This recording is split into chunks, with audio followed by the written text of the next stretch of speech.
Yeah, hi Krishna. So, Yeah, can you introduce yourself? yeah, myself Krishna, and I do have 4.3 years of IT experience, on which 2.3 on MuleSoft. Currently, I'm working in a project called this Child Welfare Project. Like in America, the people will get married, and after some years they will separate. No, at that time, the concerned authority will take all the details, and they need to pay certain money to the peers, to the dependencies like children and their wives. They will take all the details, and they will put it in a CSV file. That file we need to get, and that file we need to insert into the MySQL DB. That is the target. Like MySQL DB is the target, and source is that CSV file. This is the work which we had working on.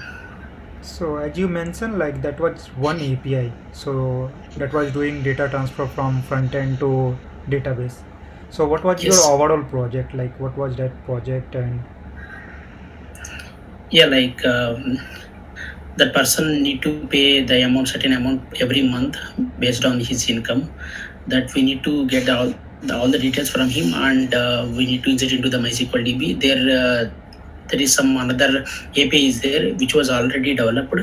They will that all the details will that API will fetch all these details, and it will calculate like how much amount he need to we need to deduct from his account based on his income. That and all will be calculated in that API. After that, again it will come to the by triggering that we will get all the details like how much amount we need to deduct. Again we'll get all the bank details, and based on that we need to deduct some amount from his account, and we need to send SMS to him like saying that you need to pay this much amount by the 10th of every month, like that. okay, so this is your last project where you worked on this API. Okay. Yes, Ravi. So, before that, like, what are other project you worked on? Yeah, I also worked on some support projects, kind of thing like this Pfizer and all the Pfizer and this companies are there. They will store all their data in some database. To secure for security purpose, they will store their data. Will develop an API to for that purpose, and all the scientists will trigger that API and get the details like how much component, what is the mixture we need to use to develop that medicine, that kind of thing. Okay. Okay. So, apart of like MuleSoft, do you have experience in any other technology like Java or any other technology? Yeah, I know, like I have basic understanding about Java, but I didn't have any experience on Java. But I had worked on testing, like manual testing. Okay, just give me 1 minute.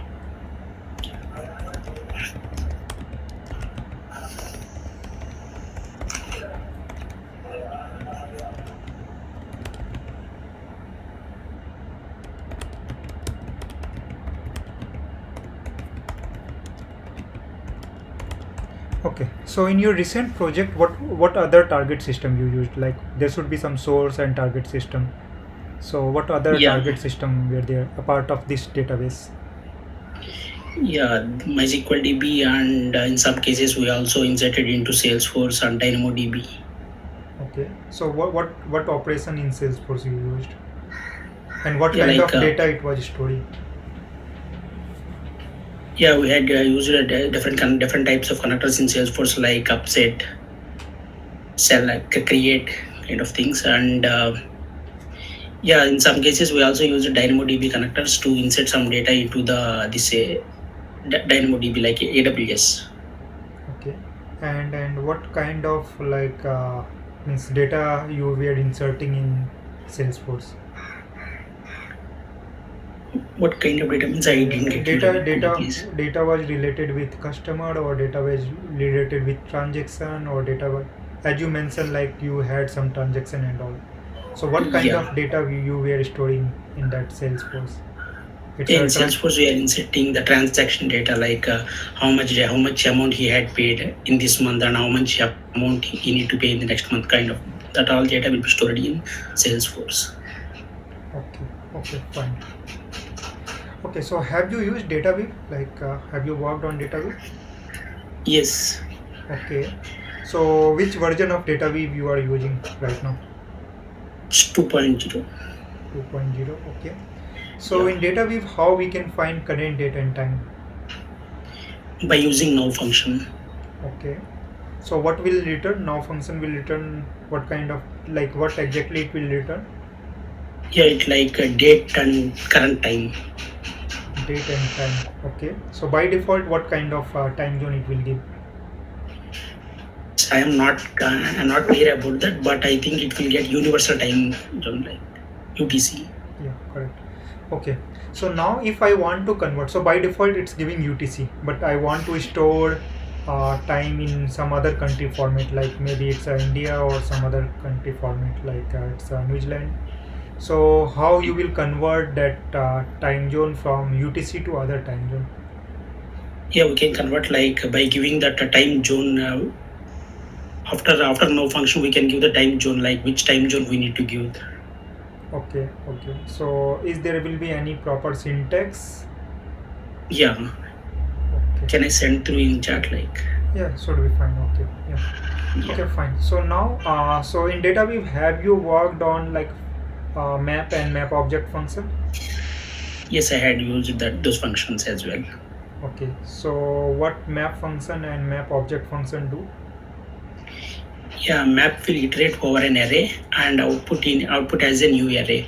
But in the case of map object, suppose if I am getting the input as in an object means at that time we will go for map object. It will iterate over an object and outputs the result in a new object. Okay. Okay. So we have plug function also. So that Yeah, also iterate on key value pair of object. Okay. So yeah. how this map object function differs from plug function? Yes, yeah, both will work similar kind of thing only, but I am not sure about that the difference between the plug and the map object. But in some scenario we will go for plug, and in some scenarios we will go for map object. But I'm not sure about that, Ravi. Like, what is the difference between the two? Okay, fine.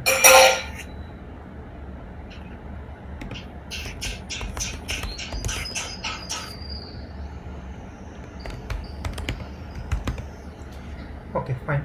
So, like, whenever you are calling any REST API, what all details you need to call that REST API? Yeah. First of all, we need to use a request connector to call any third-party REST API kind of thing, and we need that particular port, host, and path, all these kind of things to call that REST API. But suppose if you wanted to give any headers and query parameters, that also we can pass in that in that requester connector as well. Yeah, basically we need host, port, and path as well. Okay, Base fine. path and the path. Okay, so we need host, port, and path. Apart that, we need body also. Sorry, not body, request payload. So request can Yeah. be in body, header, wherever we want to pass. Okay, fine.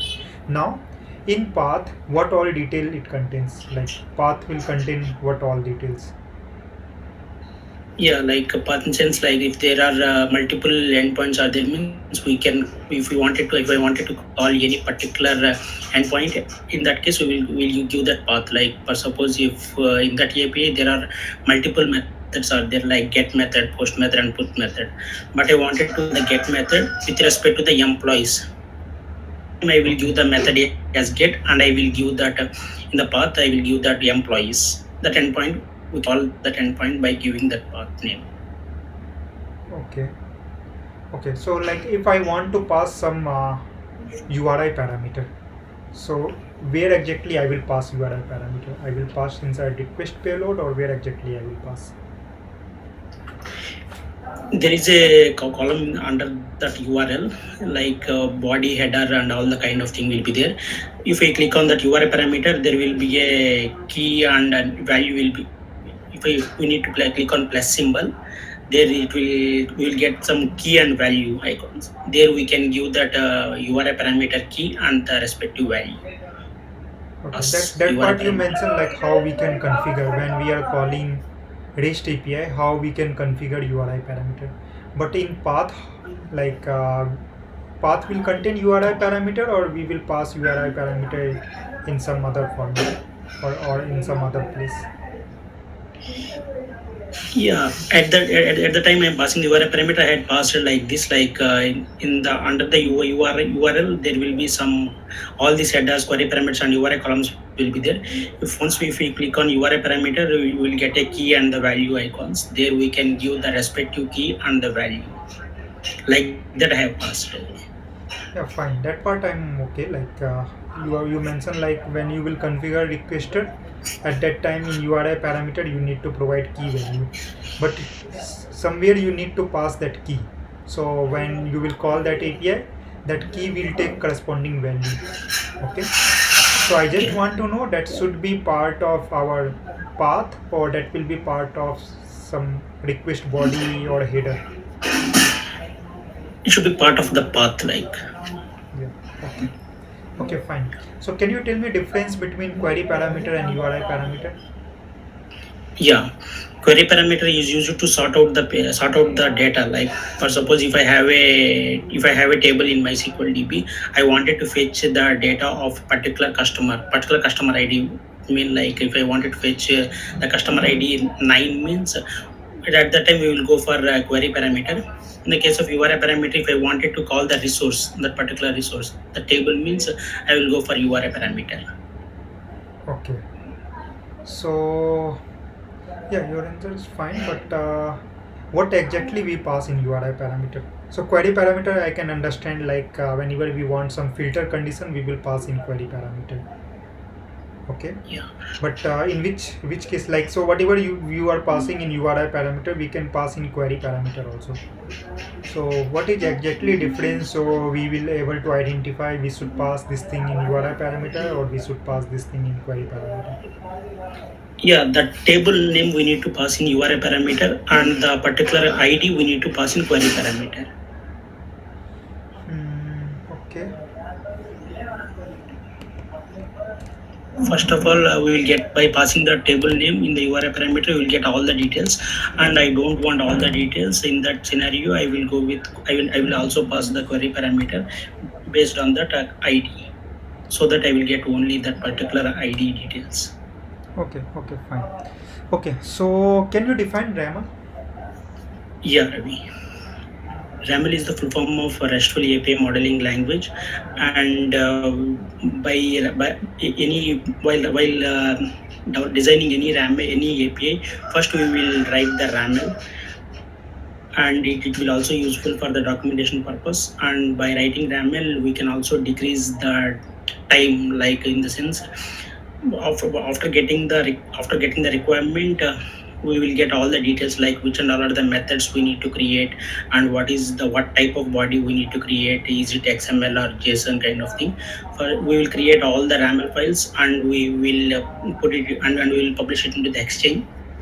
And team lead or managers will give demo to the clients. At that time, client will get a basic understanding, like how our API looks like. And if we wanted to make any changes, at that time we will get the suggestions. We need to make this, the body kind of thing, like data we need to be in JSON or XML. At that time, yeah, we can, it won't take much time when compared to the development stage. We can make all the changes, and once we push it into the Anypoint Studio, we can start our development easily based on that RAML. And in the RAML, we also have different types of methods: get, push, get, put, post, and patch, and delete as well. Yeah, we'll go for get method to fetch any data from the database or any application, and we'll go for post to insert any data, and put to update the data, and patch to partial updation. Yeah, and in the RAML there are different types of sort out methods are there, like query parameter and the URI parameter and headers, which we will use based on the requirement. And there is also called as tries, data types, and examples, which will create a separate folder for all those things, to decrease the RAML size, and to give brief understanding to the client. Yeah. Okay, fine. So in AnyPoint platform, like when you create RAML, okay. So what version of RAML is supported by AnyPoint platform or Design Center? Yeah, currently we are using one RAML 1.0, and previously we had used like a zero point 0.8, but version which was supported in the sense like, yeah, Yeah, yeah, 1.0 which we supporting now. yeah, yeah, fine.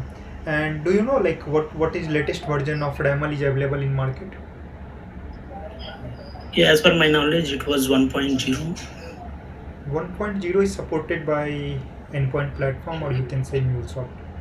But I'm asking about latest version of RAML is available in market. Yes, sorry, Ravi, I'm not clear about that question. Okay, okay, no problem. Yeah, fine. Okay, so what kind of variable you can create in MuleSoft? Yeah, in Mule 3 there are different kinds of variables are there, like session variable, record variable, and but in Mule 4 all. But in Mule 4 only one variable, like where we can call any variable by giving vars. Okay, okay, fine. So, so can you tell me difference between flow, subflow, and private flow?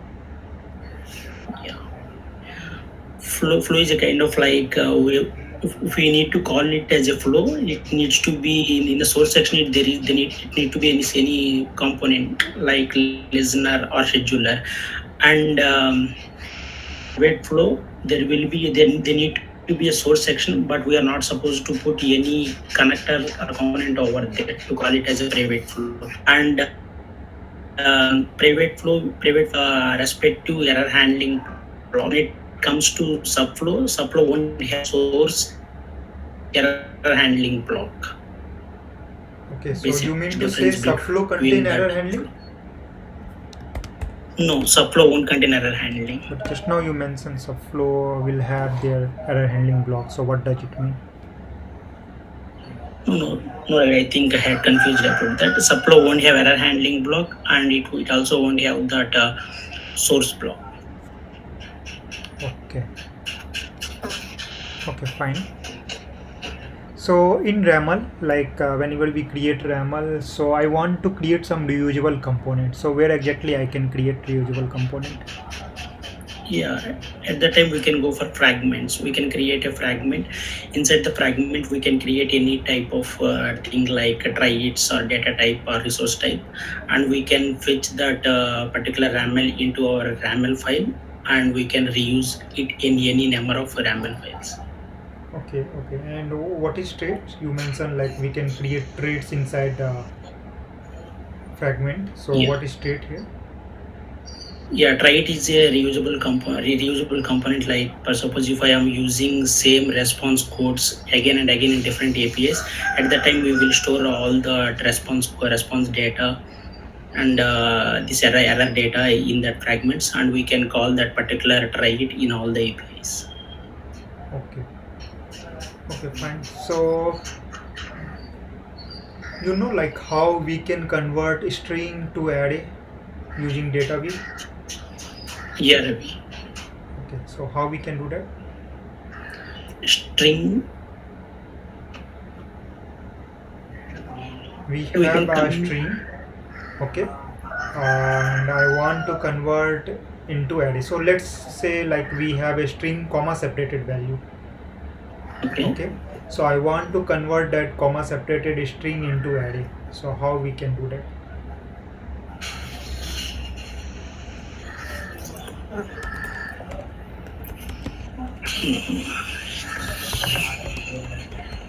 Yeah, there is particular syntax is there, Ravi. Particular syntax is there. Can we use this split by function, Ravi, for that? Yeah, you can tell me like whatever like method you know, whatever predefined function we have, you, you can tell me. Yeah, as per my understanding, like we can go with split by function. Inside that split by, we can give that comma payload split by that comma inside that double quotes. Okay. By giving that, we can convert that comma separated value into that array. Yeah. Okay. Fine. Okay. So, like in DataWeave, have you worked on filter function? Yeah, Ravi, I had worked on filter function as well. So, what that filter function do? Yeah, it will filter the input payload based on the condition, and it will gives the output only that. Okay. Okay. Okay. Fine. So, so can you tell me like what all option we have available in Anypoint platform? Means Yeah, what all in things we have in Anypoint, what all features we have in Anypoint platform? yeah, Ravi, we have design center to design our RAML or fragments, and we have Exchange where we will put all our RAML files, and Access Manager to monitor the access. Like, for suppose if I am a developer, the required access which I required, that and all will be managed in the Access Manager. And API Manager, which is required to apply any policies, any kind of thing, will be done in the API Manager. And Runtime Manager is the place where we will deploy our application and govern and monitor our application. That and all will be done in the Runtime Manager. Okay. So you mentioned like you have API manager where you apply policy and all, and you have Yeah. runtime manager where you are deploying your application. Now, Yeah. so your application will be deployed on runtime manager, but policy is applied on API managers. So how this API manager and runtime manager will communicate with each other? In the API manager, there is an icon called Manage APIs. After once we click on that, we will get an icon like Manage API from the Exchange. We'll get that application, and after giving all the credit, API name and asset and all the things, it will generate an API ID, auto discovery ID. Based on that ID, we can link our application, which is there in the runtime manager, with the API manager, so that it will understand whenever it get a trigger. If it get a call, it will with respect to that API ID, it will fetch, like, it will see whether any security policies are applied on it or not, and only if that satisfies, then only it will trigger that process API and all, and we'll get the data. Yeah, fine. So you mentioned like you will generate API auto discovery ID. So that is there, like in API manager you are generating that ID, and that ID is there. So how this runtime manager will come to know, like I need to communicate with which API auto discovery ID? So there should be some way like runtime manager will come to know, okay, I have to communicate with this particular registered API inside API manager. So how you will configure that API auto discovery ID so that runtime manager will come to know which API manager instance they need to communicate? Yeah, Ravi. Like, before deploying, we need to give that we need to configure that API auto discovery ID in Anypoint Studio. Like, once we go into that global elements, there we can find API auto discovery. Then we can give that API auto discovery ID and the flow name. Once if we give this and deploy our application, then it will automatically fetch that particular API in the API manager, and it will validate all the policies which was applied on that API. And there is also another method. Another method is there to apply the policies. Like, we can also go for the proxy API. We can create a proxy API in the API manager, and we can link our API with that proxy API. Okay, so can you tell me some advantage and disadvantage of proxy API? Yeah, proxy API will secure our main URL. In some cases, in some clients don't want to expose their actual URL to the customers. At that time, they will ask us to create this proxy API, and we can create another URL for that purpose. And in that case, and all the non-functional requirements we can create using this proxy API instead of giving all this in that main API. Yeah. So whatever you mention, all these are advantage of this proxy API. So can you tell me some disadvantage also?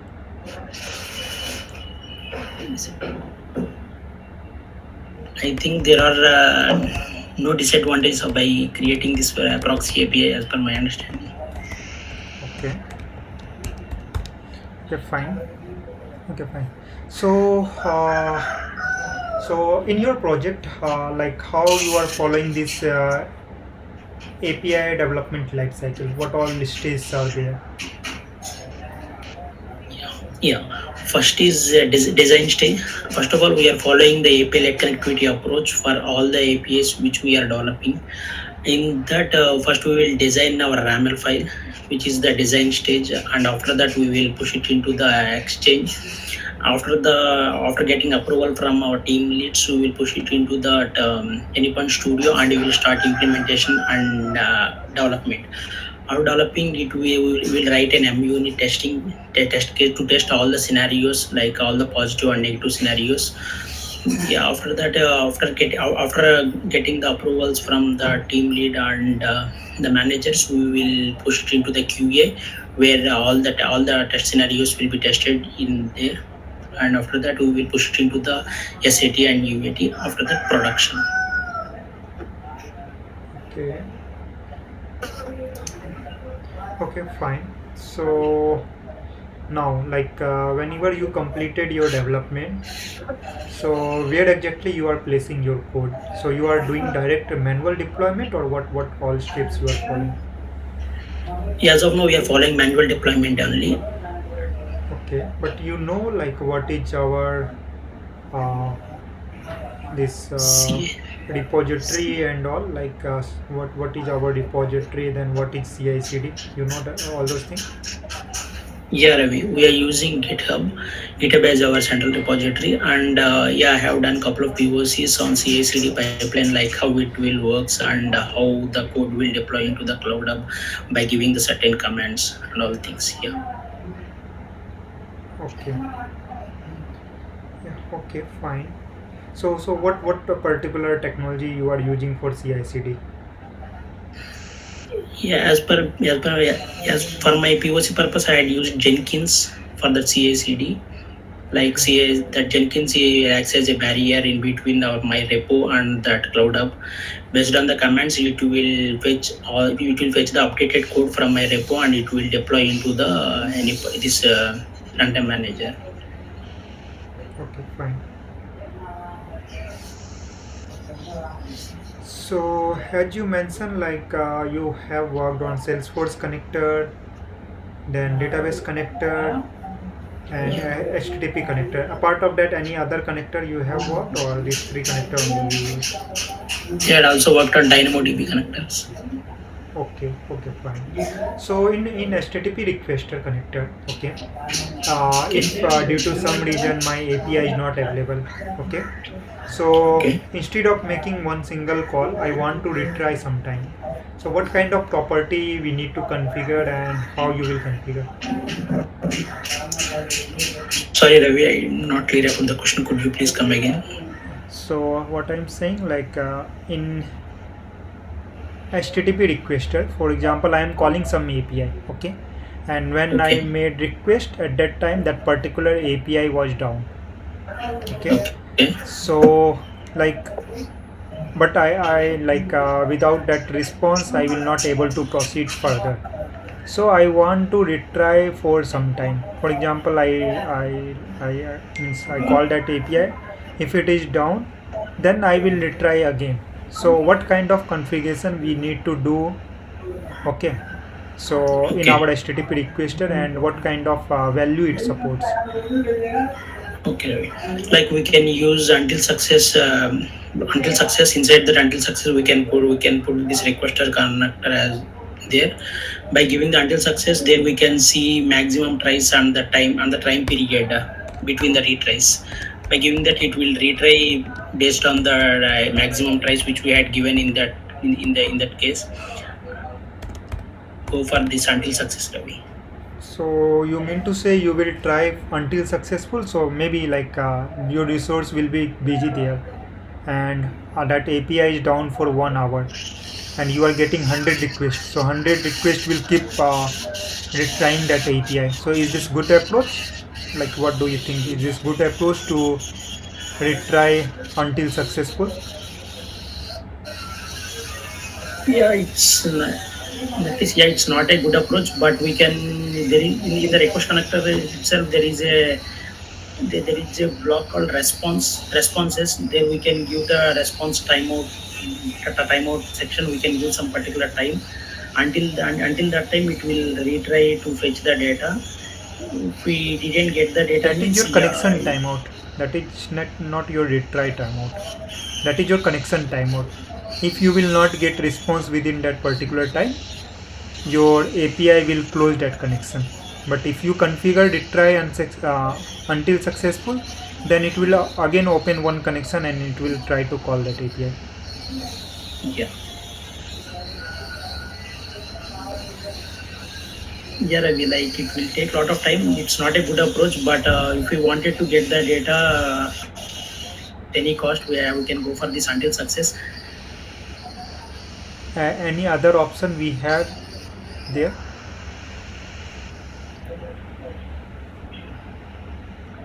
Okay, fine, no No, problem. Ravi, I didn't. Okay, okay, it's okay. So let's move for so what kind of deployment model you are using in your project? It's cloud up. We're deploying our application into the cloud up only. Okay, do you have any exposure on this on-premise or RTF deployment model? Yeah, Ravi, like we have done a couple of POCs on on-premise. Whenever we are developing API, whenever we are doing any POC kind of thing, at that time we will deploy our applications into this on-premise.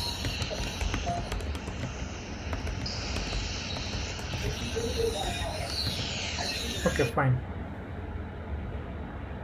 So you know, like, what is SOAP service? Yeah, I know, but I haven't worked on that SOAP APIs. Okay. So what you know about SOAP service? Yeah, like RAML for this REST API, we need digital file for the SOAP API, and in couple of scenarios, I have used that consume connector where we need to hit that SOAP API to get the response. In the REST API, we'll use the request connector, no? And in that to call that REST API, to call the SOAP API, we'll use consume connector. Okay, okay. And do you have any experience, like how we can expose our API as a how I can expose our Mule API as a SOAP API? No, Ravi, I didn't have a experience on that. Okay, okay. Yeah, thanks for your time. So, do you have any question for me? Yeah, Ravi, like what is my roles and responsibilities if I get selected in this? Yeah, okay, fine then. So, we are done. So, okay. Now let me share my screen. Sure. So, first I will ask other, like, what is their feedback. So, one by one. So, Bhargav, do you have any feedback? And reply quickly. I will not wait for long time. Anyone Yes, has? good, Ravi. Okay. But I also have so many doubts here. But I have to go recording again. Okay, fine, fine. No, So anyone many has any questions feedback, came like into- where he is lacking or where he need to improve himself? Anyone has any feedback?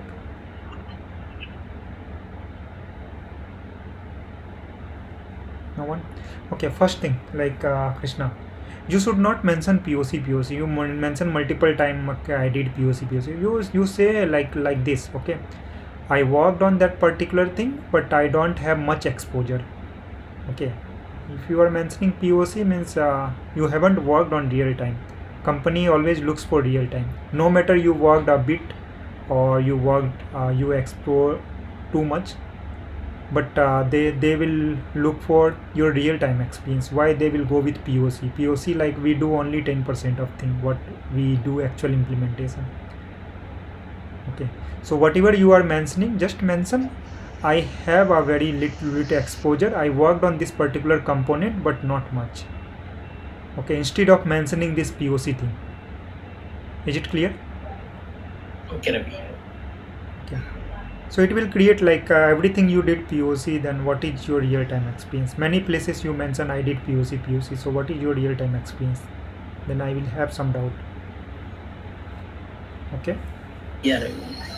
Okay, so for first question, like so you started your introduction. So in introduction, we should be very clear. Okay, what all things we should mention. So first thing, you should start with your introduction, your name, your education detail. Okay, so that kind of like name and education detail should be fine. Then you should go with company. Okay, for which company you worked recently and previously, your past company and your recent company. And then you should mention what kind of project you mention. You should not start with API. You develop this API was doing this. Okay, so whatever introduction you have given, as per that introduction, it was looking that you worked on 2-3 API only.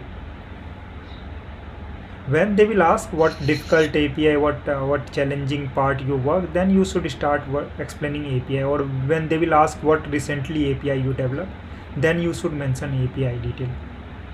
But at the beginning, on introduction only, you should not start saying, okay, I developed API which was taking transaction and storing in database. So that is not a good way. You should mention about company. You worked for this company and this clients, and you worked on this business.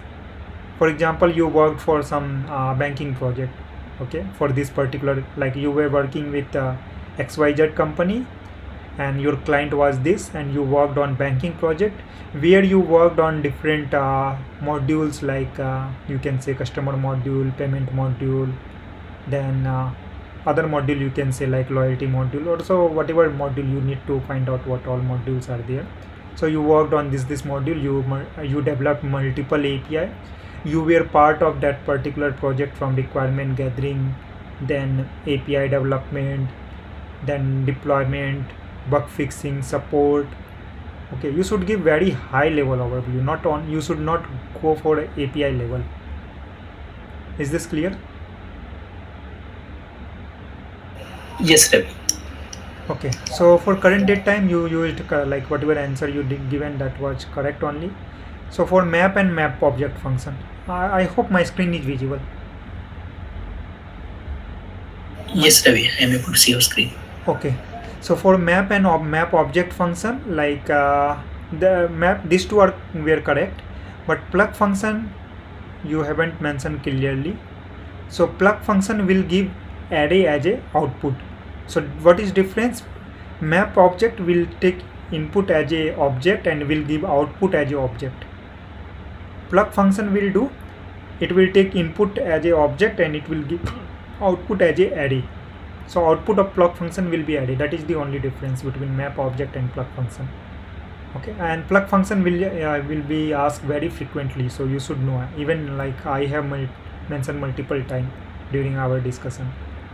So map object, plug, splitwise, then reduce function, filter function, substring function, these all are very frequently asked function. You should know about all these function, and we already discussed I think 10 to 20 function what is very frequently asked. Okay, again in query parameter, URI parameter, query parameter part was correct. URI parameter, it's in URI parameter we pass unique identifier. Okay, you should mention like query parameter we pass filter condition, and in URI parameter we pass unique identifier. Okay, RAML version was correct. I ask one extra question. If you know, well and good. If you don't know, that is also fine. Latest version of RAML is 2.0. MuleSoft don't support that one, but that is available in market. Okay, but whatever you answer in RAML part, I am satisfied with that. Types of variable is fine. So in difference between flow, subflow and private flow. For subflow you mentioned incorrectly. Private flow and flow was correct. Subflow you mentioned incorrectly. And these all things are very basic thing. You should not give incorrect answer there. otherwise it will create very wrong impression. Okay, so these things are very basic: flow, private flow, and subflow. Whenever we start our mule application, our first thing is flow. Without flow you can't do anything. Okay, now traits, you answered correctly. Array conversion was good, filter was good. Okay, then feature of RAML I haven't asked, but you whatever you answered, that was like previously only you answered in RAML in detail, so that was covered there only. Now in any point platform structure, so when you started discussion of API auto discovery, okay, so you should mention that thing also, like in runtime manager how you can use that one, like how it will connect runtime manager with API manager. So we configure one property, that is we create auto discovery configuration inside our global config, if you remember. So when we will deploy our application with that auto discovery configuration, so it will able to identify which runtime manager is controlling our policy and security, sorry, which API manager instance. So when you will register your API on API manager, it will generate one API instance ID, okay, and that ID will be configured in auto discovery configuration. Okay, and when you will deploy your application, that should be there. So then after deployment, your runtime manager will able to identify which API manager instance having policy for that particular application or API.